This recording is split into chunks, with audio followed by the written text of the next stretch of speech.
Hello everybody, hope you're doing good as always. My name is Vishal Arora and today I'm going to talk to you about two important concerns while introducing English as a subject and introducing English as a language.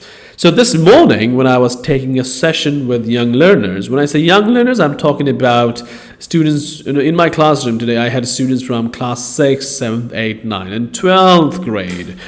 Now, think of a time when language was introduced to you when you were a student, right? And I'm taking an example of class 12, right? So it's been already 12 years, 11 years have gone by, right? Nothing much changed. Still, we find the 12th grade students not confident when they're expressing their ideas. Still, they make a lot of grammatical errors, right? Still, you will find people making pronunciation errors too, right? So whether it's pronunciation error, lexical resource error, or grammatical error, whatever, right? So there's very little command on impeccable English language, right? Impeccable communication skills.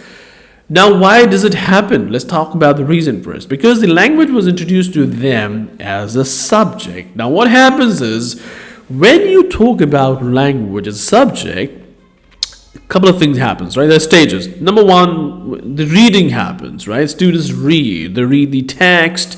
They read the chapters and everything, and they read the letters and alphabet.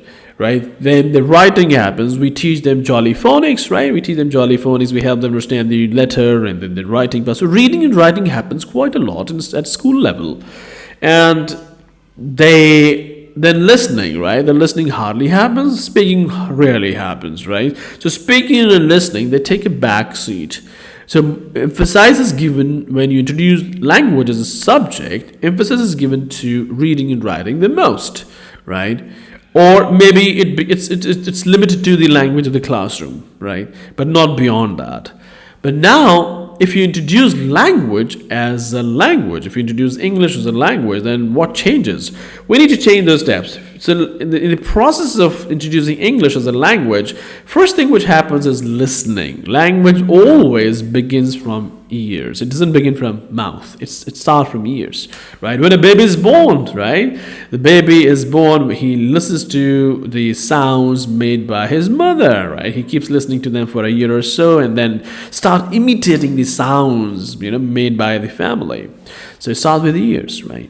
So when we introduce English as a language to children, so we start with listening and then speaking, and reading and writing happens, right? But reading and writing is not the first step for teaching effective language skills, right? Building effective language skills. So it's been 12 years already, right? If you take an example of a student who is in class 12, it's been 12 years. It will take 12 more and 12 more. Nothing will change unless we change the process, unless we start introducing English as a language, not as a subject only. This will give them the creative confidence, and you will find a lot of students will be speaking in when the opportunity is given to them, speaking in a very natural and a confident manner, right? So that needs to be changed, number one.